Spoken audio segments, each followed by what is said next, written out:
Europe ಅಲ್ಲಿ ನಾನ್ ನೋಡ್ತಿರೋದು ಇರುತ್ತೆ ಅನ್ಸುತ್ತೆ, ಗೊತ್ತಿಲ್ಲ. ಬಟ್ ನಾನ್ ನೋಡಿದ್ದು ಇಲ್ಲೇನೆ. ಇಡೀ ವರ್ಲ್ಡ್ ಅಲ್ಲೇ ಓಲ್ಡೆಸ್ಟ್ ವೈನ್ ಏನಿದೆ ಅದು ಈ ಊರಲ್ಲಿ ಇದೆಯಂತೆ. ಹಾರ್ಲಿ ಡೇವಿಡ್ಸನ್. ಅಲ್ಲಿ ವೈಟ್ ಕಲರ್ ಸ್ಕರ್ಟ್ ಹಾಕಿದಾಳಲ್ಲ ಅವಳು ಬ್ರೈಡ್ ಟು ಬಿ ಅಂತೆ. ಅವರೆಲ್ಲ ಬ್ರೈಡ್ ಮೇಡ್ಸ್ ಹೆಂಗ್ ಹೋಗ್ತಿದಾರೆ ನೋಡಿ. ಟೋಲ್ ತಗೊಳಕ್ ಬಂದಿದೆ, ತಗೊಂಡಿರ್ಲಿಲ್ಲ ಆನ್ಲೈನ್ ಅಲ್ಲಿ. ಇನ್ನ ಸಸ್ಪೆನ್ಸ್ ಆಗಿಡಲ್ಲ, ನಾವು ಆಲ್ರೆಡಿ ನಮ್ಮ 12ನೇ ಕಂಟ್ರಿಗೆ ಎಂಟ್ರಿ ಆದ್ವಿ. ಯಾವ ತರ ಇದೆ ನೋಡಿ ಇಲ್ಲಿ ಈ ದೇಶದ ಹಳ್ಳಿಗಳು. ಅವರು ಮಾಮಿ ಆಗಿದ್ದಾರೆ, ಪುನೀತ್ ರಾಜ್ಕುಮಾರನು ಮಾಮಿ ಆಗಿದ್ದಾರೆ.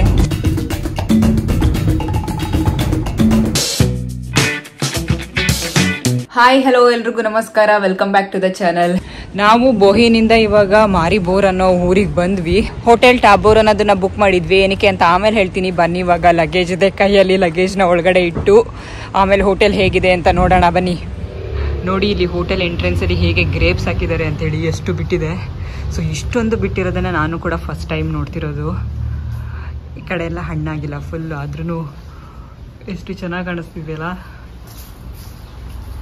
ಬನ್ನಿ, ಆ ಕಡೆ ಸೈಡ್ ಹಣ್ಣಾಗಿದೆ, ತೋರಿಸ್ತೀನಿ ನಿಮಗೆ. ಈ ಕಡೆ ಹಾಕಿರೋದು ಹಣ್ಣಾಗಿದೆ ನೋಡಿ. ಲೈವ್ ದ್ರಾಕ್ಷಿ ಟೇಸ್ಟ್ ಮಾಡ್ತೀನಿ ಬನ್ನಿ. ಟೇಸ್ಟ್ ಮಾಡೋದಕ್ಕೆ ಎಲ್ಲ ಕ್ಲೀನ್ ಮಾಡ್ಕೊಂಡು ತಿಂತೀನಿ. ಚೆನ್ನಾಗಿದೆ. ಸಿಹಿ ನೋಡ್ತಿರೋದು ನೋಡಿ ಹಿಂಗೆ. ಯಾಕಂದ ಬನ್ನಿ, ಮಾರಿಬೋರಲ್ಲಿ ರೂಮ್ ಹೇಗಿದೆ ಅಂತ ತೋರಿಸ್ತೀನಿ. ಬಂದಂಗೆನೆ ಈ ಕಡೆ ಸೈಡ್ ವಾಶ್ರೂಮ್ ಇದೆ. ಸೊ ಈ ಕಡೆ ಶವರ್ ಏರಿಯಾ ಇದೆ. ಇಲ್ಲಿ ಇದೆಲ್ಲ ಇಟ್ಟಿದ್ದಾರೆ, ಟವಲ್ಸ್ ಅದು ಇದೆಲ್ಲ ಇಟ್ಟಿದ್ದಾರೆ. ಚಿಕ್ಕದಿದೆ, ಯಾಕಂದ್ರೆ ರೂಮ್ ಕೂಡ ಚಿಕ್ಕದಿದೆ. ಬನ್ನಿ ತೋರಿಸ್ತೀವಿ ಒಳಗಡೆ. ಸೊ ಬೆಡ್, ಅದು ಬಿಟ್ರೆ ಈ ಕಡೆ ಸೈಡ್ ಒಂದು ಟಿವಿ, ಬೆಡ್ ಲ್ಯಾಂಪ್, ಮಿರರ್, ಹಾಗೆ ಜಾಕೆಟ್ಸ್ ಅಥವಾ ಬಟ್ಟೆ ಇಟ್ಕೊಳ್ಳೋದಿಕ್ಕೆ ಅಲ್ಲಿ ಅದು ಕೊಟ್ಟಿದ್ದಾರೆ.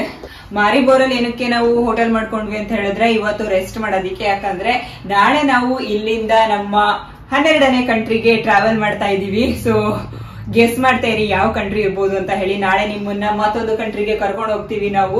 ಸೊ ಒಂದೇ ದಿನದಲ್ಲಿ ಮತ್ತೆ ಒಂದು 600-700 ಕಿಲೋಮೀಟರ್ಸ್ ಓಡ್ಸಕ್ ಆಗಲ್ಲ. 3 days ಇಂದ ಓಡಿಸಿ ಸುಸ್ತಾಗಿರುತ್ತಲ್ವಾ. ಸೊ ಹಂಗಾಗಿ ಸ್ವಲ್ಪ ಒಂದು ಅರ್ಧ ದಿನ ರೆಸ್ಟ್ ಮಾಡೋಣ. ರೆಸ್ಟ್ ಅಂತಂದ್ರೆ ಹಂಗೆ ಇಲ್ಲಿನೂ ಕೂಡ ಎಕ್ಸ್ಪ್ಲೋರ್ ಮಾಡೋಣ. ಆಮೇಲೆ 350 ಕಿಲೋಮೀಟರ್ಸ್ ಆಗ್ಬೋದು ಅಷ್ಟೇ. 350 to 400 ಕಿಲೋಮೀಟರ್ಸ್ ಆಗುತ್ತೆ ಆ ಕಂಟ್ರಿಗೆ ಹೋಗೋದಿಕ್ಕೆ. ಸೊ ಹಂಗಾಗಿ ನಾವು ಈ ಊರ್ನ ಚೂಸ್ ಮಾಡ್ಕೊಂಡು ಇಲ್ಲಿ ಹೋಟೆಲ್ ಮಾಡಿದ್ವಿ. ಅದಕ್ಕೆ ಚಿಕ್ಕ ರೂಮ್ ಇದೆ. ಸೊ ಏನಿಲ್ಲ, ಇವತ್ತು ಮಲ್ಕೊಳ್ಳೋದು, ಬೆಳಗ್ಗೆ ಹೋಗ್ತಾ ಇರೋದು ಅಷ್ಟೇ. ನಾವು ಬಂದು ಬ್ಯಾಗ್ನ ಇಲ್ಲೋ ಅಲ್ಲೋ ಎಲ್ಲಾ ಕಡೆ ಇಟ್ರೆ ಇವಳು ನೋಡಿ ಎಷ್ಟು ಚೆನ್ನಾಗಿ ಜೋಡಿಸಿಟ್ಕೊಂತಿದ್ದಾಳೆ. ಏನೇನು ಜೋಡಿಸ್ಕೊಂಡೆ? ಅಷ್ಟೊಂದೆಲ್ಲ ಜೋಡಿಸ್ಕೊಂಡ? ಅಯ್ಯೋ, ಮಮ್ಮನ ಶೂಸ್ ಎಲ್ಲ ಇಟ್ಟಿದೇನೋ. ಥ್ಯಾಂಕ್ ಯು ಚಿನ್ನಿ. ಇವಾಗ ಹೋಟೆಲಲ್ಲಿ ಸ್ವಲ್ಪ ಹೊತ್ತು ರೆಸ್ಟ್ ಮಾಡಿ ಫ್ರೆಶ್ ಅಪ್ ಆಗಿ ಕಾಫಿ ಕುಟ್ಕೊಂಡು ಸಿಟಿ ಸುತ್ತಕ್ಕೆ ಹೋಗ್ತಿದೀವಿ. ಕಾಫಿ ಕುಡಿದಾದ್ಮೇಲೆ ಸಿಟಿ ಸುತ್ತಕ್ಕೆ ಹೋಗೋಣ ಬನ್ನಿ.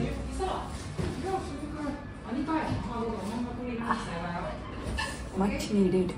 ಯುರೋಪ್ ಅಲ್ಲಿ ನಾನು ಫಸ್ಟ್ ಟೈಮ್ ಬಾಳೆಹಣ್ಣಿನ ಗಿಡ ನೋಡ್ತಿದ್ದೀನಿ. ನೋಡಿ ಅಲ್ಲಿ ನನ್ನ ಹಿಂದೆ, ಎಲ್ಲೂ ನೋಡಿರ್ಲಿಲ್ಲ ನಾನು ಬಾಳೆಹಣ್ಣಿನ ಗಿಡನ. ಇಂಡಿಯಾದಲ್ಲಿ ನೋಡಿದ್ವಿ. ಸೊ ಅದು ಬಿಟ್ರೆ ಯುರೋಪಲ್ಲಿ ನಾನು ನೋಡ್ತಿರೋದು ಇರುತ್ತೆ ಅನ್ಸುತ್ತೆ, ಗೊತ್ತಿಲ್ಲ. ಬಟ್ ನಾನು ನೋಡಿದ್ದು ಇಲ್ಲೇನೆ ಫಸ್ಟ್ ಟೈಮ್, ಸ್ಲೋವೇನಿಯಾದಲ್ಲಿ. ಮಾರಿಬೋರ್ದು ಬಸ್ ಸ್ಟಾಪ್ ನೋಡಿ ಎಷ್ಟು ಸಿಂಪಲ್ ಆಗಿ ಮಾಡಿದ್ದಾರೆ ಅಂತ ಹೇಳಿ. ಏನು ಇಲ್ಲ, ಹಿಂಗ್ ಹಾಕಿದ್ದಾರೆ ಅಷ್ಟೇನೆ. ಇಲ್ಲಿ ಟೈಮಿಂಗ್ಸ್ ಹಾಕಿದ್ದಾರೆ, ಯಾವ್ಯಾವ ಬಸ್ ಎಷ್ಟೆಷ್ಟೊತ್ತಿಗೆ ಅಂತ ಹೇಳಿ. ಇಷ್ಟೇ, ಎಷ್ಟು ಸಿಂಪಲ್ ಆಗಿದೆಯಲ್ಲ. ಇಲ್ಲಿ ನೋಡಿ, ನಾವು ಕುಂಬಳಕಾಯಿ ಅಥವಾ ಬೇರೆ ಬೇರೆ ತರಕಾರಿಗಳನ್ನ ಹಬ್ಬಿಸ್ತೀವಲ್ಲ, ಹಂಗೆ ದ್ರಾಕ್ಷಿನ ಆಪಲ್ ಟ್ರೀಗೆ ಹಬ್ಬಿಸ್ಬಿಟ್ಟಿದ್ದಾರೆ ಇವರು. ಮೇಲೆಲ್ಲ ದ್ರಾಕ್ಷಿ ಬಿಟ್ಟಿದೆ, ಹಿಂಗೋ ಕಿತ್ಕೊಂತಾರಪ್ಪ ಅಲ್ಲಿವರೆಗೆ. ಈ ಮಾರಿಬೋರ್ ಏನಿದೆ ಇದು ಸ್ಲೋವೇನಿಯಾ ದೇಶದ 2nd ಲಾರ್ಜೆಸ್ಟ್ ಸಿಟಿ. ಹಾಗೆ ಒಂದು ಒಳ್ಳೆ ಹಿಸ್ಟ್ರಿ ಕೂಡ ಇದೆ, ಹಿಸ್ಟೋರಿಕಲ್ ಟೌನ್ ಇದು. ಮತ್ತೆ ಈ ಒಂದು ಸಿಟಿ ಏನಕ್ಕೆ ಫೇಮಸ್ ಅಂತ ಹೇಳಿದ್ರೆ ವೈನ್ ತುಂಬಾನೇ ಫೇಮಸ್ ಅಂತೆ. ಹಾಗೆ ಇಡೀ ವರ್ಲ್ಡ್ ಅಲ್ಲೇ ಓಲ್ಡೆಸ್ಟ್ ವೈನ್ ಏನಿದೆ ಅದು ಈ ಊರಲ್ಲಿ ಇದೆಯಂತೆ. ನೀವಾಗ ಸಿಟಿ ಒಳಗಡೆ ಹೋಗಿ ಸಿಟಿ ಹೇಗಿದೆ ಅಂತ ನೋಡ್ಕೊಂಡ್ ಬರೋಣ. ಫುಲ್ಲು ಡೌನ್ ಇದೆ, ಕೇರ್ಫುಲ್ ಆಗಿ ಹೋಗ್ಬೇಕು. ಇದು ನೋಡಿ ಎಷ್ಟು ಹಳೆಯ ಬಿಲ್ಡಿಂಗ್ ಅಂತ ಹೇಳಿ. ನೋಡಿ ಇಲ್ಲಿ ಎಷ್ಟು ಹಳೆಯ ಬಿಲ್ಡಿಂಗು, ಎಲ್ಲ ಮುರ್ಕೊಂಡೋಗಿದೆ. ಇಲ್ಲಿ ನೋಡಿ, ಇಲ್ಲಿ ಕೆಳಗಡೆ ಕೇಲರ್ಗೆ ಹೋಗೋದಿಕ್ಕೆ ದಾರಿ. ಈಗ ನೋಡ್ತಿದ್ದೀರಲ್ಲ ನೋಡಿ ಎಷ್ಟು ಹಳೆ ಬಿಲ್ಡಿಂಗ್ ಅಂತ ಹೇಳಿ. ಯಾರಾದ್ರೂ ವಾಸವಾಗಿರೋ ತರ ಕಾಣಿಸುತ್ತಾ? ಇಲ್ಲ ತಾನೆ. ಆದ್ರೆ ಮೇಲ್ಗಡೆ ನೋಡಿ, ಇಲ್ಲೂ ಕೂಡ ವಾಸವಾಗಿದ್ದಾರೆ. ಅಲ್ಲಿ ನೋಡಿ ನೀವು, ಅಲ್ಲೆಲ್ಲ ಪ್ಲಾಂಟ್ಸ್ ಎಲ್ಲ ಇಟ್ಟಿದ್ದಾರೆ.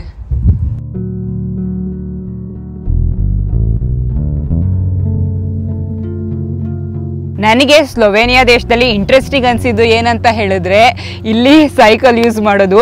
ನಾನು ಅಂದ್ಕೊಂಡಿದ್ದೆ ಜರ್ಮನಿಯಲ್ಲಿ ಅಷ್ಟೊಂದು ಯೂಸ್ ಮಾಡ್ತಾರೆ ಅಂತ ಹೇಳಿ, ಬಟ್ ಅಲ್ಲೂ ಯೂಸ್ ಮಾಡ್ತಾರೆ ಇಲ್ಲ ಅಂತಲ್ಲ. ಬಟ್ ಇಲ್ಲಿ ನಾನು ನೋಡ್ದಂಗೆ ಸಿಕ್ಕಾಬಟ್ಟೆ ಸೈಕ್ಲಿಂಗ್ ಜನ ಬಂದಿದ್ದಾರೆ. ಎಲ್ಲಿ ನೋಡಿದ್ರು ಸೈಕಲ್ ತಗೊಂಡು ಜನ ಓಡಾಡ್ತಿದ್ದಾರೆ. ಅಂದರೆ ಅದಕ್ಕೆ ಅಂತಲೇ ಸ್ಪೆಷಲ್ ಜಾಗಗಳು ಕೂಡ ಇದೆ. ಒಂದು ಜಾಗಕ್ಕೆ ಬರ್ತಾರೆ, ಕಾರ್ ಪಾರ್ಕ್ ಮಾಡ್ತಾರೆ, ಅಲ್ಲಿಂದ ಸೈಕಲಲ್ಲಿ ಹೋಗ್ತಾರೆ. ಸೊ ಅದೊಂದು ಇಂಟ್ರೆಸ್ಟಿಂಗ್ ಅನ್ನಿಸ್ತು ಸ್ಲೋವೇನಿಯಾ ದೇಶದಲ್ಲಿ. ಮತ್ತೇನು ಅಂದರೆ ಇಲ್ಲಿನ ಹಳ್ಳಿಗಳು ತುಂಬಾ ಚೆನ್ನಾಗಿದೆ. ಹಳ್ಳಿಗಳು ನಂಗಂತೂ ಸಖತ್ ಇಷ್ಟ ಆಯಿತು. ಇಲ್ಲಿನ ಹಳ್ಳಿಗಳು ತುಂಬಾ ಚೆನ್ನಾಗಿದೆ. ಹಾಗೆ ಬಸ್ ಸ್ಟಾಪ್ ನೋಡಿದ್ರಲ್ಲ, ಬಸ್ ಸ್ಟಾಪ್ ಅಂತೂ ಸಿಕ್ಕಾಬಟ್ಟೆ ಕ್ಯೂಟಾಗಿ ಮಾಡಿದ್ದಾರೆ. ಸೊ ಬಸ್ ಸ್ಟಾಪ್ ಕೂಡ ಇಂಟ್ರೆಸ್ಟಿಂಗ್ ಅನ್ನಿಸ್ತು. ಇನ್ನೇನು ಇಂಟ್ರೆಸ್ಟಿಂಗ್ ಅನ್ನಿಸ್ತು ಅಂತ ಹೇಳಿದ್ರೆ ನೇಚರು ತುಂಬಾ ಚೆನ್ನಾಗಿದೆ. ಸೊ ನೇಚರ್ ಮತ್ತು ಇಲ್ಲಿನ ಹಳ್ಳಿಗಳು ಹಾಗೆ ಸೈಕ್ಲಿಂಗ್ ಇಂಟ್ರೆಸ್ಟಿಂಗ್ ಅನ್ನಿಸ್ತು ನನಗೆ. ಸ್ಲೋವೇನಿಯಾ ದೇಶದಲ್ಲಿ ತುಂಬಾ ಚೆನ್ನಾಗಿದೆ. ನನ್ನ ಹಿಂದೆ ನೋಡ್ತಿದ್ದೀರಲ್ಲ, ಒಂಥರ ರೌಂಡ್ ಶೇಪಲ್ಲಿ ಒಂದು ಬಿಲ್ಡಿಂಗ್ ಇದೆಯಲ್ಲ, ಅದು ಸಾಡ್ನಿ ಸ್ಟಾಪ್ ಅಂತ ಹೇಳಿ. ಮುಂಚೆ ಅದನ್ನು ಡಿಫೆನ್ಸಿವ್ ವಾಲ್ ಆಗಿ ಯೂಸ್ ಮಾಡ್ತಿದ್ರಂತೆ. ಅದು 14th ಸೆಂಚುರಿಯಲ್ಲಿ ಕಟ್ಟಿರೋದು. ಅದಾದಮೇಲೆ ತುಂಬ ಸರಿ ರಿನೋವೇಷನ್ ಮಾಡಿದ್ದಾರೆ ಬಟ್ ಸ್ಟಿಲ್ 14ನೇ ಶತಮಾನದ್ದು ಅಂತಂದರೆ ಎಷ್ಟು ಹಳೆಯ ಬಿಲ್ಡಿಂಗ್ ಅಲ್ವಾ ಅದು. ಇದೊಂದು ಏನು ಬಿಲ್ಡಿಂಗ್ ಇದೆ, ಇದು ಸ್ಲೋವೇನಿಯಾ ದೇಶದಲ್ಲಿ ಹಿಸ್ಟೋರಿಕಲ್ ಲ್ಯಾಂಡ್ ಮಾರ್ಕ್.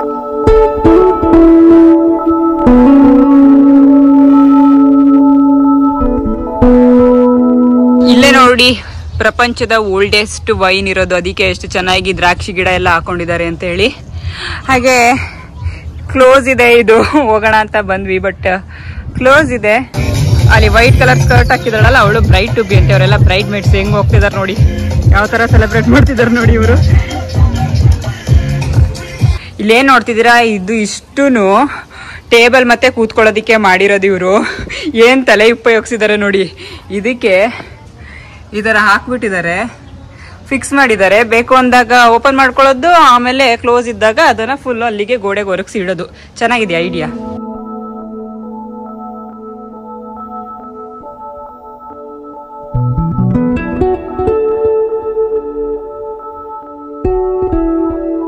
ಏನೇನು ಸೈಕಲ್ ಇಟ್ಕೊಂಡಿದ್ದಾರೆ ನೋಡಿ ಇವರು. ಇದು ನೋಡಿ city centre, old city, second largest city in Slovenia.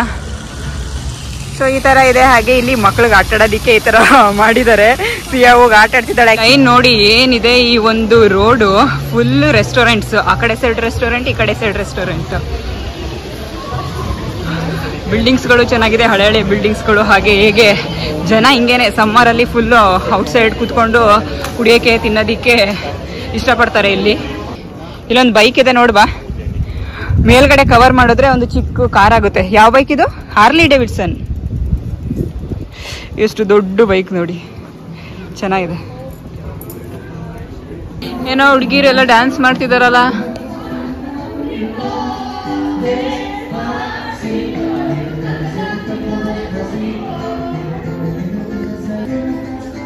Street ನೋಡಿ ಏನ್ ಸಖತ್ತಾಗಿದೆ ಅಲ್ಲಿ, ಬಿಲ್ಡಿಂಗ್ಸ್ಗಳು, ಸ್ಟ್ರೀಟ್ ಎಲ್ಲ ಅಲ್ಲ. ಹಾಗೆ ಈ ಕಡೆ ಕೂಡ ಶಾಪಿಂಗ್ ಸ್ಟ್ರೀಟ್ ಏನೋ ಇದು. ಇಷ್ಟು ಹಳೆ ಹಳೆ ಬಿಲ್ಡಿಂಗ್ಗಳು ನೋಡಿ, ತುಂಬ ಚೆನ್ನಾಗಿದೆ. ಆದರೆ ನಾವು ಈ ಶಾಪ್ನ ಹುಡ್ಕೊಂಡು ಬಂದ್ವಿ. ಏನಕ್ಕಂದ್ರೆ ಸಿಯಂಗೆ ಸ್ಟೋನ್ ಬೇಕಂತೆ, ಸ್ಟೋನ್ಗೋಸ್ಕರ ಈ ಶಾಪ್ನ ಹುಡ್ಕೊಂಡು ಬಂದ್ವಿ. ಬಟ್ ಅನ್ಫಾರ್ಚುನೇಟ್ಲಿ ಕ್ಲೋಸ್ ಇದೆ. ಇಲ್ಲಿ ನೋಡಿ, ಇಲ್ಲಿ ಯಾವ್ಯಾವ ಕಲರ್ ಸ್ಟೋನ್ಗೆ ಏನೇನು ಹೇಳ್ತಾರೆ ಅಂತ ನೇಮ್ ಬೋರ್ಡ್ ಹಾಕಿದ್ದಾರೆ. ಅದ್ರ ಜೊತೆಗೆ ಯಾವ್ಯಾವ ರಾಶಿ ಅವ್ರಿಗೆ ಯಾವ್ಯಾವ ಸ್ಟೋನ್ ಹಾಕೋಬೇಕು ಅಂತ ಕೂಡ ಹಾಕಿದ್ದಾರೆ ನೋಡಿ. ಇಲ್ಲೂ ಕೂಡ ರಾಶಿ, ಅದನ್ನೆಲ್ಲ ಇವರು ಕೂಡ ನಂಬ್ತಾರೆ ಅನ್ನೋದಕ್ಕೆ ಇದೇ ಸಾಕ್ಷಿ. ಹಾಗೆ ಇಲ್ಲಿ ನೋಡ್ತಿದ್ದೀರಲ್ಲ, ಇದಕ್ಕೆ ಎಷ್ಟಿರ್ಬೋದು ಹೇಳಿ ದುಡ್ಡು? 10.5 kgs ಇದೆಯಂತೆ. 645 euros ಅಂದ್ರೆ ಎಷ್ಟು? 60,000. ಓ ಮೈ ಗಾಡ್, ಇದೇನೋ 60,000. ಓಕೆ, ಕೆಳಗಡೆ ತೋರಿಸ್ತೀನಿ ನೋಡಿ. ಇದು 1400 euros ಅಂದ್ರೆ ಆಲ್ಮೋಸ್ಟ್ 1,40,000. ಸಿಟಿಗಳಲ್ಲಿ ವೈಬ್ಸ್ ಚೆನ್ನಾಗಿರುತ್ತೆ, ಸಮ್ಮರ್ ವೈಬ್ಸ್. ಯಾಕಂದ್ರೆ ಇಲ್ಲಿ ಹೊರಗಡೆ ಎಲ್ಲ ಟೇಬಲ್ ಚೇರ್ಗಳು ಹಾಕೊಂಡು ಎಲ್ಲ ಕೂತಿರ್ತಾರೆ, ಸಾಂಗ್ಸ್, ಮ್ಯೂಸಿಕ್ ಬರ್ತಿರುತ್ತೆ. ನೀವ್ ಯಾವ್ದೇ ಸ್ಟ್ರೀಟ್ಗೆ ಹೋಗಿ, ಯಾವ್ದೇ ಸಿಟಿಗೆ ಹೋಗಿ, ಎಲ್ಲ ಈ ತರ ಹೊರಗಡೆ ಟೇಬಲ್ ಮತ್ತೆ ಚೇರ್ಸ್ ಎಲ್ಲ ಹಾಕಿರ್ತಾರೆ ನೋಡಿ. ಒಂಥರ ಆಕ್ಟೋಪಸ್ ಕಂಡಂಗ್ ಕಾಣಿಸ್ತಿದೆ ಒಂದ್ ರೌಂಡ್ ನೋಡಿದ್ರೆ. ಇದನ್ನ 1945ರಲ್ಲಿ ಕಟ್ಟಿರೋದು. ಹಾಗೆ ಅಲ್ಲಿ ನೀವು ಅಬ್ಸರ್ವ್ ಮಾಡಿದ್ರೆ ಫೇಸ್ ಗಳು ಕಾಣಿಸ್ತಿದೆ ಜನದ್ದು. ಸೊ ನೋಡಿ, ಅಲ್ಲಿ ಈ ಕಡೆ ಸೈಡ್ ಏನೇನಿದೆ ಮಧ್ಯ ಮಧ್ಯ ಅಲ್ಲೆಲ್ಲ ಫೇಸ್ ಗಳು ಕಾಣಿಸ್ತಿದೆ. ಅದು ಎಷ್ಟು ಚೆನ್ನಾಗಿ ಫೇಸ್ ಗಳು ಕಾಣಿಸ್ತಿದೆ ನೋಡಿ, 3D ಫೇಸ್. ಅದು ಯಾವ ತರ ಮಾಡಿರ್ಬೇಡ ಇವರು ಆ ಕಾಲದಲ್ಲೇ 1945ರಲ್ಲಿ ಏನ್ ಟೆಕ್ನಾಲಜಿ ಯೂಸ್ ಮಾಡಿದಾರೆ ನೋಡಿ.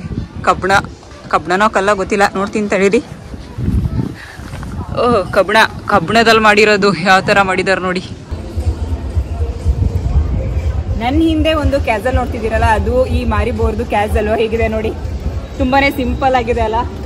ಫುಲ್ ರೆಸ್ಟೋರೆಂಟ್ಸ್ ಇದೆ. ಸೊ ನಾವು ಈ ರೆಸ್ಟೋರೆಂಟಿಗೆ ಬಂದ್ವಿ ಊಟ ಮಾಡೋಣ ಅಂತ ಹೇಳಿ. ಒಳಗಡೆ ನೋಡಿ ಎಷ್ಟು ಚೆನ್ನಾಗಿದೆ ಅಂತ. ಸೊ ಒಳಗಡೆ ಕೂಡ ಹೋಗ್ಬೋದು, ಇಲ್ಲೇ ಹೊರಗಡೆ ಕೂಡ ಕುತ್ಕೊಬಹುದು. ಏನ್ ತಿನ್ನೋಣ? ಪಿಜ್ಜಾನಾ? ಸೊ ಇವತ್ತು ಕೂಡ ಪಿಜ್ಜಾ. ಆಕ್ಚುಲಿ ಇದು ಬಿಯರ್ ಗಾರ್ಟನ್. ಪಿಜ್ಜಾ ಬಂದಿದೆ ನೋಡಿ ಯಾವ ತರ ಇದೆ. ವೆಜಿಟೇರಿಯನ್ ಪಿಜ್ಜಾ ಆರ್ಡರ್ ಮಾಡಿದ್ವಿ. ಹಾಗೆ ಸಿಯಂಗೆ ಸಪ್ರೇಟ್ ಪಿಜ್ಜಾ ಮಾರ್ಗರಿಟಾ. ಚಿನಿ ತಿಂದ್ಬಿಟ್ಟು ಹೇಳು ಚಿನಿ ಹೇಗಿದೆ ಅಂತ.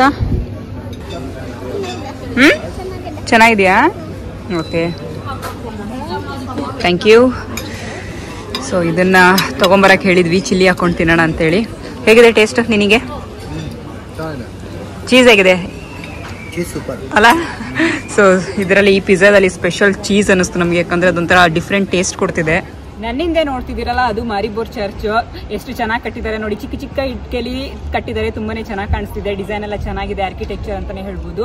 ಹಾಗೆ ನಿಮಗೆ ಸ್ಲೋವೇನಿಯಾ ಸೀರೀಸ್ ಇಷ್ಟ ಆಗಿದೆ ಅಂತ ಅನ್ಕೊಂಡಿದ್ದೀನಿ. ಸೊ ಸ್ಲೋವೇನಿಯಾ ಸೀರೀಸ್ ನ ಇಲ್ಲಿಗೆ ಮುಗಿಸೋಣ. ನಾಳೆ ಮತ್ತೊಂದು ಕಂಟ್ರಿಗೆ ಹೋಗೋಣ. ಸ್ಲೋವೇನಿಯಾದ ಮತ್ತೊಂದು ದೇಶಕ್ಕೆ ಟ್ರಾವೆಲ್ ಮಾಡೋಣ. ಅದು ನಮ್ಮ 12ನೇ ಕಂಟ್ರಿ ಆಗಿರುತ್ತೆ. ಸೊ ಯಾವ ಕಂಟ್ರಿ ಅಂತ ಗೆಸ್ ಮಾಡ್ತಾ ಇರಿ.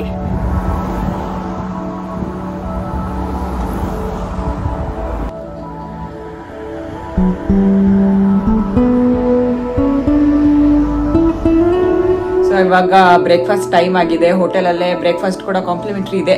ಬನ್ನಿ ಬ್ರೇಕ್ಫಾಸ್ಟ್ ಮಾಡ್ಕೊಂಡ್ ಬರೋಣ. ಬ್ರೇಕ್ಫಾಸ್ಟ್ ಅಲ್ಲಿ ನೋಡಿ ಏನೇನು ಇಟ್ಟಿದ್ದಾರೆ ಅಂತ. ಕ್ರೋಸೆಂಟ್, ಕೇಕ್, ಬ್ರೆಡ್, ಅದ್ ಬಿಟ್ರೆ ವೆಜಿಟೇಬಲ್ಸ್, ಎಗ್, ಬಾಯ್ಲ್ಡ್ ಎಗ್ ಇದೆ, ಸ್ಕ್ರಾಂಬಲ್ಡ್ ಎಗ್ ಇದೆ. ಇಲ್ಲಿ ನೋಡಿ ಎಗ್ ಇದೆ, ಇದು ಪೋರ್ಕ್ ಅಂತೆ, ಹಾಗೆ ಇದು ಚಿಕನ್. ಸೊ ಅದು ತಿನ್ನೋರು ತಗೊಬೋದು.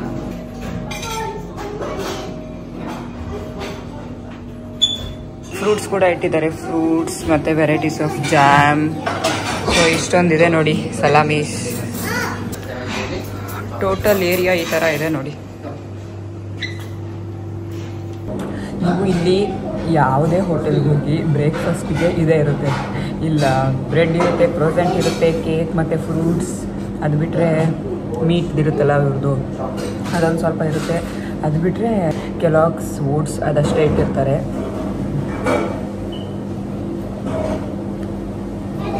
ಆ್ಯಕ್ಚುಲಿ ಇಲ್ಲಿ ಮಾರಿಬೋರಲ್ಲಿ ನಿನ್ನೆ ಇಂಡಿಯನ್ ರೆಸ್ಟೋರೆಂಟ್ ಹುಡುಕಿದ್ವಿ, ಸಿಗ್ಲೇ ಇಲ್ಲ ನೋಡಿ. ಒಂದು ಇಂಡಿಯನ್ ರೆಸ್ಟೋರೆಂಟ್ ಇಲ್ಲ ಇಲ್ಲಿ. ಇವರು ಬರೀ ಬ್ರೆಡ್ ತಿಂತಾರೆ, ಬ್ರೆಡ್ ಹೆಲ್ದಿ ಅಲ್ಲ ಅಂತ ನಾವು ಅನ್ಕೊಂತೀವಿ. ಬಟ್ ವೈಟ್ ಬ್ರೆಡ್ ಅಲ್ಲ, ವೈಟ್ ಬ್ರೆಡ್ ಬಿಟ್ಟು ಈ ಥರ ತುಂಬಾ ವೆರೈಟೀಸ್ ಆಫ್ ಹೆಲ್ದಿ ಬ್ರೆಡ್ ಸಿಗುತ್ತೆ ಇಲ್ಲಿ. ಸೊ ನೀವು ಇಲ್ಲಿ ನೋಡ್ತಿರ್ಬೋದು, ಈ ಬ್ರೆಡ್ಡಲ್ಲಿ ಪಂಪ್ಕಿನ್ ಸೀಡ್ಸ್ ಇದೆ, ಫ್ಲೆಕ್ಸ್ ಸೀಡ್ಸ್ ಇದೆ, ಚಿಯಾ ಸೀಡ್ಸ್ ಇದೆ, ಓಟ್ಸ್ ಇದೆ, ಹಾಗೆ ಸೂರ್ಯಕಾಂತಿ ಸೀಡ್ಸ್ ಕೂಡ ಇದೆ, ಸನ್ಫ್ಲವರ್ ಸೀಡ್ಸ್ ಇದೆ, ಮತ್ತು ಎಳ್ಳಿದೆ. ಸೊ ನೋಡಿ ಎಷ್ಟು ಥರ ಸೀಡ್ಸ್ ಹಾಕಿದ್ದಾರೆ ಅಂತೇಳಿ, ಒಂದು 5-6 ಥರ ಹಾಕಿದ್ದಾರೆ. ಸೊ ನೀವೇ ಯೋಚನೆ ಮಾಡಿ ಈ ಬ್ರೆಡ್ ಎಷ್ಟು ಹೆಲ್ದಿ ಇದೆ ಅಂತ. ಕಾಫಿ ಕುಡ್ದಿಲ್ಲ ಅಂತಂದರೆ ಏನೋ ಒಂಥರ ಸಮಾಧಾನನೇ ಆಗಲ್ಲ ನೋಡಿ. ಚೆನ್ನಾಗಿದೆ ಅಲ್ಲ? ಬ್ರೇಕ್ಫಾಸ್ಟ್ ತಿನ್ಕೊಂಡು ಬಂದ್ವಿ. ಇವಾಗ ಲಗೇಜ್ ಏನಿದೆ ಎಲ್ಲ ಕಾರಲ್ಲಿ ಇಡಬೇಕು, ಮತ್ತೆ ಇವಾಗ ಹೊರಡಬೇಕು. ಬನ್ನಿ ಎಲ್ಲ ಲಗೇಜ್ ಎಲ್ಲ ಕಾರಲ್ಲಿ ಇಟ್ಟು ಹೊರಡೋಣ. ಮಾರಿಬೋರಿಂದ ನಮ್ಮ ಮುಂದಿನ ಕಂಟ್ರಿ ಕಡೆ ನಮ್ಮ ಪ್ರಯಾಣನ ಶುರು ಮಾಡೋಣ. ನಮ್ಮ 12ನೇ ಕಂಟ್ರಿ ಕಡೆ ಹೋಗೋಣ. ಜೈ ಗಣೇಶ, ನಡೀರಿ ಹೋಗೋಣ. ನಾವಿವಾಗ ಸ್ಲೋವೇನಿಯಾ ದೇಶದ ಕಂಟ್ರಿ ಸೈಡ್ ಅಲ್ಲಿ ಹೋಗ್ತಿದ್ವಿ ಅಲ್ವಾ. ನನಗೆ ಎಲ್ಲಿ ನೋಡಿದ್ರು ಬರೀ ಮರಗಳೇ ಕಾಣಿಸ್ತಿದೆ. ಈ ಕಡೆ ಸೈಡ್ ಊರು ಕೂಡ ಅಷ್ಟೊಂದು ಕಾಣಿಸ್ತಿಲ್ಲ, ಯಾವ್ದೇ ಮನೆಗಳೇನೋ ಅಷ್ಟೊಂದು ಇಲ್ಲ. ಸ್ವಲ್ಪ ಅಗ್ರಿಕಲ್ಚರ್ ಲ್ಯಾಂಡ್ ಇದೆ, ಅದ್ ಬಿಟ್ರೆ ಜಾಸ್ತಿ ಇಲ್ಲಿ ಫಾರೆಸ್ಟ್ ಇದೆ. ಸರಿ ನೋಡೋಣ ಅಂತ ಹೇಳಿ ಗೂಗಲ್ ಚೆಕ್ ಮಾಡಿದ್ರೆ ಇಲ್ಲಿ ಫಾರೆಸ್ಟ್ ಎಷ್ಟಿದೆ ಗೊತ್ತಾ? 61% ಬರೀ ಕಾಡೇ ಇದೆಯಂತೆ ಸ್ಲೋವೇನಿಯಾ ದೇಶದಲ್ಲಿ. ಹಾಗೆ 36% ಅಗ್ರಿಕಲ್ಚರ್ ಲ್ಯಾಂಡ್ ಇದೆಯಂತೆ. ನಮ್ಮಲ್ಲಿ ಎಷ್ಟಿದೆ ಗೊತ್ತಾ ಕಾಡು? ಸೊ ನಮ್ಮ ಇಂಡಿಯಾದಲ್ಲಿ ಬರೀ 24 to 25% ಅಷ್ಟೇ ನಮ್ಮ ದೇಶದಲ್ಲಿ ಕಾಡಿರೋದು. ಹಾಗೆ ಇಲ್ಲಿ ಹಳ್ಳಿ ಕೂಡ ಜಾಸ್ತಿ ಇದೆಯಂತೆ. ಇಲ್ಲಿ ಸಿಟಿ ಕಂಪೇರ್ ಮಾಡಿದ್ರೆ ಹಳ್ಳಿಗಳೇನಿದೆ ಅದು ಜಾಸ್ತಿ ಇದೆಯಂತೆ ಸ್ಲೋವೇನಿಯಾ ದೇಶದಲ್ಲಿ. ಇಂಟ್ರೆಸ್ಟಿಂಗ್ ಆಗಿದೆಯಲ್ಲ? ಸೊ ನಾನಿವಾಗ ಇಲ್ಲಿಗೆ ಟೋಲ್ ತಗೊಳಕ್ ಬಂದಿದ್ದೆ, ತಗೊಂಡಿರ್ಲಿಲ್ಲ ಆನ್ಲೈನ್ ಅಲ್ಲಿ. ಸೊ ಇಲ್ಲಿಗೆ ಬಂದು ಪೆಟ್ರೋಲ್ ಬಂಕ್ಗಳಲ್ಲಿ ತಗೋಬಹುದು. ಸೊ ಹಂಗಾಗಿ ಇಲ್ಲೇ ಸ್ಟಾಪ್ ಮಾಡಿ ಪೆಟ್ರೋಲ್ ಬಂಕ್ ಅಲ್ಲಿ ಇವಾಗ 10 ಡೇಸಿಗೆ ತಗೊಂಡು ಹೋಗ್ತಾ ಇದ್ದೀನಿ. ಇನ್ನ ಸಸ್ಪೆನ್ಸ್ ಆಗಿಡಲ್ಲ, ನಾವು ಆಲ್ರೆಡಿ ನಮ್ಮ 12ನೇ ಕಂಟ್ರಿಗೆ ಎಂಟ್ರಿ ಆದ್ವಿ. ಯಾವ್ದು ಗೊತ್ತಾ? ಇದು ಹಂಗರಿ. ಎಲ್ರಿಗೂ ಹಂಗರಿ ದೇಶಕ್ಕೆ ಸ್ವಾಗತ. ನಾವಿವಾಗ ಹಂಗರಿ ದೇಶದ ಬುಡಾಪೆಸ್ಟ್ಗೆ ಹೋಗ್ತಾ ಇದೀವಿ. ನಾವಿವಾಗ ಸ್ಲೋವೇನಿಯಾ ಇಂದ ಹಂಗರಿಗೆ ಟೋಲ್ ತಗೊಂಡಿರ್ಲಿಲ್ಲ ಆನ್ಲೈನ್ ಅಲ್ಲಿ, ಇಲ್ಲೇ ಬರ್ತಾ ತಗೊಂಡ್ರಾಯ್ತು ಅಂತ ಹೇಳ್ಬಿಟ್ಟು. ಎಷ್ಟು ಅಂತ ಹೇಳಿದ್ರೆ ಮಿನಿಮಮ್ 10 ಡೇಸಿಗೆ ತಗೋಬೇಕು ನಾವು. ಮಿನಿಮಮ್ 10 ಡೇಸ್ಗೆ ಆಲ್ಮೋಸ್ಟ್ 18 euros ಇದೆ ನೋಡಿ ಟೋಲ್ ಚಾರ್ಜಸ್.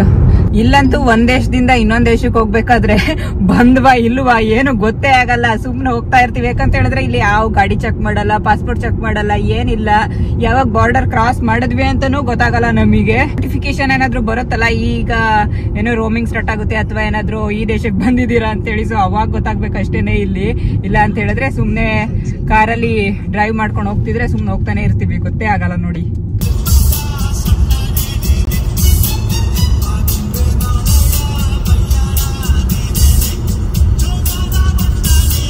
ನೀವಿವಾಗ ಹಂಗರಿ ದೇಶದ ಹಳ್ಳಿನ ನೋಡ್ತಿದ್ದೀರಾ, ಯಾವ ತರ ಇದೆ ನೋಡಿ ಇಲ್ಲಿ ಈ ದೇಶದ ಹಳ್ಳಿಗಳು.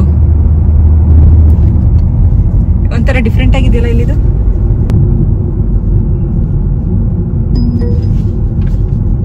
ಇಲ್ಲೇನ್ ಮನೆಗಳು ನೋಡ್ತಿದ್ದೀರಾ, ಎಲ್ಲ ಬರೀ ಒಂದೊಂದು ಫ್ಲೋರ್ ಇರೋದೇನೆ, ಯಾವ್ದೂನು ದೊಡ್ಡ ದೊಡ್ಡ ಮನೆಗಳೇ ಕಾಣಿಸ್ತಿಲ್ಲ ನೋಡಿ ಈ ಹಳ್ಳಿಲಿ. ಎಲ್ಲ ಈ ತರ ಸಿಂಗಲ್ ಸಿಂಗಲ್ ಮನೆಗಳು ಇಷ್ಟಿಷ್ಟೇ ಇದಾವೆ ನೋಡಿ. ಪ್ರತಿಯೊಂದು ಮನೆಗಳು ಇದೇ ತರ ಇದೆ. ಇಲ್ಲಿ ನೋಡಿ ಪ್ರಾಣಿಗಳು ಆ ಕಡೆಯಿಂದ ಈ ಕಡೆಗೆ ಕ್ರಾಸ್ ಮಾಡೋದಿಕ್ಕೆ ಯಾವ ತರ ಮಾಡಿದ್ದಾರೆ ಅಂತೇಳಿ. ಸಿಯಾನ ಬೇಡಿಕೆ ಮೇರೆಗೆ ಒಂದು ಸ್ಮಾಲ್ ಸ್ಟಾಪ್. ಇಲ್ಲಿ ಹೈವೇಗಳಲ್ಲಿ ನೋಡಿ ಈ ತರ ರೆಸ್ಟ್ರಿಕ್ಷನ್ ಮಾಡಿದ್ದಾರೆ. ಸೊ ಇಲ್ಲಿ ಏನಂತಂದ್ರೆ ಜಸ್ಟ್ ವಾಶ್ರೂಮ್ ಯೂಸ್ ಮಾಡೋದಿಕ್ಕೆ ಮತ್ತೆ ಸ್ವಲ್ಪ ಹೊತ್ತು ಕೂತ್ಕೊಳ್ಳೋದಿಕ್ ಮಾಡಿದ್ದಾರೆ ಅಷ್ಟೇನೆ. ವಾಶ್ರೂಮ್ ಒಳಗಡೆ ಅಂತೂ ಸ್ವಲ್ಪನೂ ಕ್ಲೀನ್ ಇರ್ಲಿಲ್ಲ, ಬಟ್ ಇನ್ನೇನು ಮಾಡಕ್ಕಾಗಲ್ಲ, ಹೋಗಿ ಬರ್ಲೇಬೇಕು. ಹಾಗೆ ಎಷ್ಟೇ ಕಂಟ್ರಿಗೆ ಹೋಗ್ತಿದ್ಯಾ ನೀನು? 5th ಕಂಟ್ರಿ ನಿಂದು. ಯಾವ್ದು ಗೊತ್ತಾ? ಯಾವುದು? ಹಂಗರಿ, ಅದು ಗೊತ್ತು. ಬುಡಾಪೆಸ್ಟ್ ಹೋಗ್ತಿದ್ಯಾ? Super. Budapest Hungary. Yes you are right. ಮರದ ನೆರಳಲ್ಲಿ ಕೂತು ಹಣ್ಣು ತಿಂದ್ವಿ. ಮತ್ತೆ ಇವಾಗ ಇನ್ನ 1.5 ಗಂಟೆ ಜರ್ನಿ ಇದೆ ಬುಡಾಪೆಸ್ಟ್ಗೆ. ಬನ್ನಿ ಹೊರಡೋಣ. ಸಾಂಗ್ ಚೆನ್ನಾಗಿದೆ ಅಲ್ಲ ಇದು, ಯಾವಾಗ ಕೇಳಿದ್ರು ಬೋರ್ ಅನ್ಸಲ್ಲ, ಅಷ್ಟೇ ಚೆನ್ನಾಗಿದೆ ಅಂತಾರೆ ಸಾಂಗ್. ಹಂಗರಿ ಹೈವೇಲಿ ನಾವು 130 ಕಿಲೋಮೀಟರ್ ಸ್ಪೀಡಲ್ಲಿ ಓಡಿಸ್ಬೋದಂತೆ, ಅದೇ ಮ್ಯಾಕ್ಸಿಮಮ್ 130 ಕಿಲೋಮೀಟರ್ ಪರ್ ಅವರ್.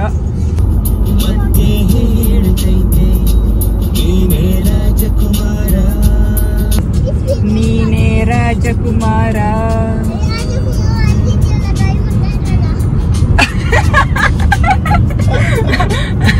ರಾಜಕುಮಾರ ಡ್ರೈವ್ ಮಾಡ್ತಿದಾರಂತೆ. ರಾಜಕುಮಾರ, ಇನ್ನೊಂದು ರಾಜಕುಮಾರ ಇದಾರೆ, ಪುನೀತ್ ರಾಜ್ಕುಮಾರ್ ಅಂತ, ಗೊತ್ತಾ? ನಮ್ಮೆಲ್ಲ ರಾಜ್ಕುಮಾರ ಬೇರೆ ಬೇರೆ ರಾಜ್ಕುಮಾರನ ಚಿನ್ನಿ, ಬೇರೆ ರಾಜ್ಕುಮಾರ. ಅವ್ರು ಇವಾಗ ಗಾಡ್ ಆಗಿದ್ದಾರೆ, ಮಾಮಿ ಆಗಿದ್ದಾರೆ, ದೇವರಾಗಿದ್ದಾರೆ. ಅವರು ಮಾಮಿ ಆಗಿದ್ದಾರೆ, ಪುನೀತ್ ರಾಜ್ಕುಮಾರನು ಮಾಮಿ ಆಗಿದ್ದಾರೆ. ಬುಡಾಪೆಸ್ಟ್ ಟ್ಯಾಕ್ಸಿ ನೋಡಿ ಹೆಂಗಿದೆ.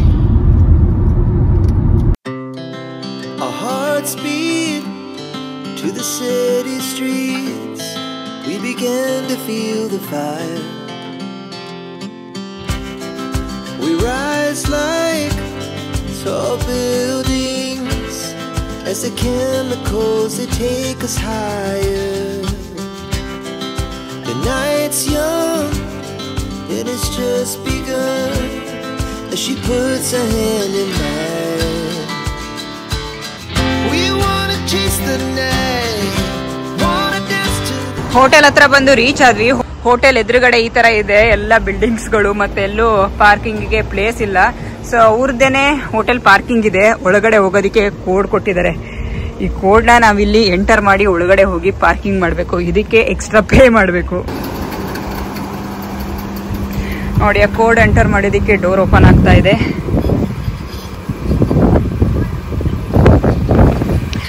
ಒಳಗಡೆ ಯಾವ ಪ್ಲೇಸ್ ಬೇಕಾದ್ರೂ ಚೂಸ್ ಮಾಡ್ಬೋದು. ಗಾಡಿನ ಇಲ್ಲಿ ಬಂದು ಪಾರ್ಕ್ ಮಾಡಿದ್ವಿ. ಈ ಸಿಟಿ ತುಂಬಾನೇ ದೊಡ್ಡದಾಗಿರೋದ್ರಿಂದ ಸಿಟಿಲೆಲ್ಲ ಗಾಡಿ ತಗೊಂಡು ಓಡಾಡೋದು ಬೇಡ, ಪಬ್ಲಿಕ್ ಟ್ರಾನ್ಸ್ಪೋರ್ಟ್ ನ ಯೂಸ್ ಮಾಡೋಣ ಅಂತ ಹೇಳ್ಬಿಟ್ಟು ನಾವಿಲ್ಲಿ ಪಾರ್ಕಿಂಗ್ ತಗೊಂಡ್ವಿ. ಹೋಟೆಲ್ ಅಲ್ಲಿ ಜಸ್ಟ್ ಕಾರ್ ಪಾರ್ಕ್ ಮಾಡೋದಕ್ಕೆ ಒಂದು ದಿನಕ್ಕೆ 20 euros ಅಂತೆ. ಸೊ 2 days ಅಂದ್ರೆ 40 euros ಕಾರ್ ಪಾರ್ಕಿಂಗಿಗೆ ಪೇ ಮಾಡ್ತಾ ಇದೀವಿ. ಸೊ ಇವಾಗ ಹೋಟೆಲ್ ಚೆಕ್ ಇನ್ ಆಗ್ತಾ ಇದೀವಿ. ಚೆಕ್ ಇನ್ ಆದ್ಮೇಲೆ ರೂಮ್ ಒಳಗಡೆ ಹೋಗೋಣ.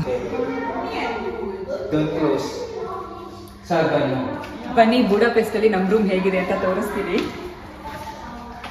Welcome to our room. ರೂಮ್ಗೆ ಎಂಟರ್ ಆಗ್ತಿದ್ದಂಗೆನೆ ಈ ಕಡೆ ಸೈಡ್ ಬಾತ್ರೂಮ್ ಇದೆ. ಬನ್ನಿ ಬಾತ್ರೂಮ್ ಹೇಗಿದೆ ಫಸ್ಟ್ ನೋಡೋಣ.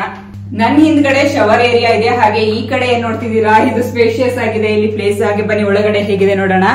ಸೊ ಒಳಗಡೆ ಬಂದ್ರೆ ಇಲ್ಲಿ ಹ್ಯಾಂಗರ್ಸ್ ಗಳೆಲ್ಲ ಹಾಕಿದ್ದಾರೆ ಬಟ್ಟೆ ಹಾಕಕ್ಕೆ. ಹಾಗೆ ಲಗೇಜ್ ಬ್ಯಾಗ್ ಎಲ್ಲ ಇಡೋದಿಕ್ಕೆ ಇಲ್ಲಿ ಏನೋ ಸ್ಪೆಷಲ್ ಆಗಿ ಪ್ಲೇಸ್ ಮಾಡಿದ್ದಾರೆ. ಮತ್ತೆ ಈ ಕಡೆ ಬಂದ್ರೆ ಇಲ್ಲಿ ಲಾಕರ್ ಫೆಸಿಲಿಟಿ ಕೂಡ ಇದೆ. ನಾವೇನಾದ್ರೂ ವ್ಯಾಲ್ಯೂಯಬಲ್ ಐಟಮ್ಸ್ ನ ತಂದ್ರೆ ಇಲ್ಲಿ ಇಟ್ಟು ಲಾಕ್ ಮಾಡಿ ಹೋಗೋದಿಕ್ಕೆ ಚೆನ್ನಾಗಿದೆ.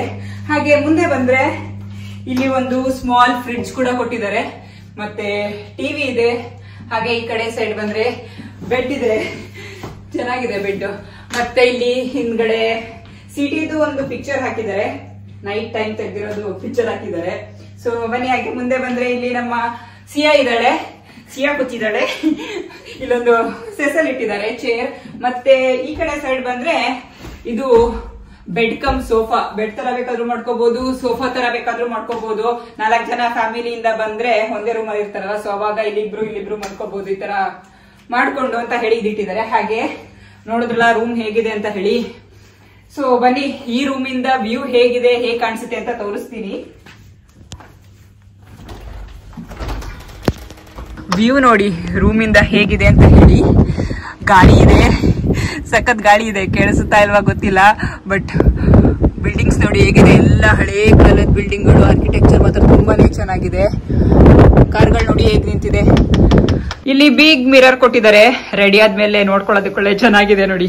ಫುಲ್ ನಂಗೆ ತುಂಬಾ ಇಷ್ಟ ಆಯ್ತು ಮಿರರ್. ಹಾಗೆ ನಾನು ಈ ತರ ವಿಡಿಯೋಸ್ ನೆಲ್ಲ ಹಾಕಿದಾಗ ತುಂಬಾ ಜನ ನನಗೆ ಹೇಳ್ತಿರ್ತೀರಾ, ನೀವೆಲ್ಲಿ ಉಳ್ಕೊಂತೀರಾ, ಅದ್ರ ಅಡ್ರೆಸ್ ಕೊಡಿ, ಹೋಟೆಲ್ ನೇಮ್ ಮೆನ್ಷನ್ ಮಾಡಿ. ಈ ಹೋಟೆಲ್ ಲಿಂಕ್ ನಾನು ಡಿಸ್ಕ್ರಿಪ್ಷನ್ ಬಾಕ್ಸ್ ಅಲ್ಲಿ ಹಾಕಿರ್ತೀನಿ. ನೀವ್ಯಾರಾದ್ರೂ ಇಲ್ಲಿಗೆ ಬರಂಗಿದ್ರೆ ಚೆಕ್ ಮಾಡಬಹುದು, ಚೆನ್ನಾಗಿದೆ. ನಾವು ಈ ರೂಮ್ ಗೆ ಎಷ್ಟು ಪೇ ಮಾಡ್ತಿದೀವಿ ಅಂತ ಹೇಳಿದ್ರೆ ಒಂದು ದಿನಕ್ಕೆ 75 euros. ಮತ್ತೆ ಇನ್ಕ್ಲೂಡಿಂಗ್ ಬ್ರೇಕ್ಫಾಸ್ಟ್ ಕೂಡ, ಇನ್ಕ್ಲೂಡಿಂಗ್ ಬ್ರೇಕ್ಫಾಸ್ಟ್ 75 euros ಪೇ ಮಾಡ್ತಿರೋದು ನಾವು. ಚೆನ್ನಾಗಿದೆ 75 euros ಗೆ ಆಕ್ಚುಲಿ ರೂಮ್ ತುಂಬಾನೇ ಚೆನ್ನಾಗಿದೆ. ಸೊ ನಿಮಗೆ ಹೇಗೆ ಅನ್ನಿಸ್ತು ಕಮೆಂಟ್ ಮಾಡಿ ಹೇಳಿ. ಹಾಗೆ ಇವತ್ತಿನ ವಿಡಿಯೋನ ಇಲ್ಲಿಗೆ ಮುಗಿಸೋಣ. ನೀವೇನ ನನ್ನ ಚಾನಲ್ಗೆ ಸಬ್ಸ್ಕ್ರೈಬ್ ಆಗಿಲ್ಲ ಅಂತ ಹೇಳಿದ್ರೆ ಸಬ್ಸ್ಕ್ರೈಬ್ ಆಗೋದನ್ನ ಮರಿಬೇಡಿ. ಹಾಗೆ ವಿಡಿಯೋ ಇಷ್ಟ ಲೈಕ್ ಮಾಡಿ, ಶೇರ್ ಮಾಡಿ. Thank you for watching. ಮುಂದಿನ ವಿಡಿಯೋದಲ್ಲಿ ಸಿಗ್ತೀನಿ. ಅಲ್ಲಿವರೆಗೂ ಸ್ಟೇ ಸೇಫ್. ಬಾಯ್ ಬಾಯ್.